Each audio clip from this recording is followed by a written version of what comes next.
দেখিছেনে পানীত বকবককৈ উতলিবলৈ ল'লেই গধূলি সময় হ'ল দেই। হাই হেল্ল' গাইছ, মোৰ ইউটিউব চেনেললৈ সকলোকে স্বাগতম জনাইছোঁ। আৰু বহুদিন হ'ল ভিডিঅ' তেনেকৈ আপলোড কৰা নাই। এতিয়াৰ পৰা ভাবিছোঁ বোলো ৰেগুলাৰলি ভিডিঅ' আপলোড কৰিম।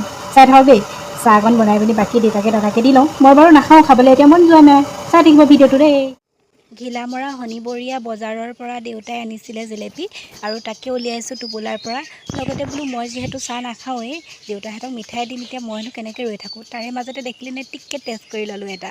নোৱাৰি দেই, ৰ'ব নোৱাৰি। এইবোৰ বস্তু লৈ মানে মুখৰ আগত ৰখিব যাতকৈ নোৱাৰোৱেই মই। আনফালে চাওক আকৌ বিস্কুট উলিয়াই দিছোঁ, কিন্তু মোৰ বিস্কুটৰ প্ৰতি দুৰ্বলতাটো অকণমান কম, সেইটোকে বিস্কুট নাখালোঁ দিয়কচোন। আৰু এয়া চাহ তাহ দি ল'লোঁ তেওঁলোকক।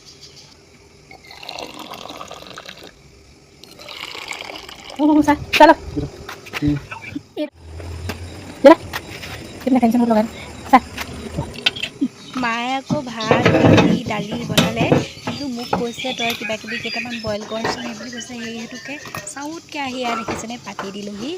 ঘৰৰ আলু, ঘৰৰ ভেন্দি, ঘৰৰ ভাতকেৰেলা ধুনীয়াকৈ পাতি দিলোঁ। আকৌ উতলিবলৈ আৰম্ভ কৰিয়ে দিলে। আজিলৈ ভিডিঅ'টো ইমানেই আছিল। খাই বৈ লওঁ নে কি কয়? Bye bye. পুনৰ নতুন এটা ভিডিঅ' এটি পুনৰ লগ পোৱা আশাৰে আজিলৈ সামৰিছোঁ দেই।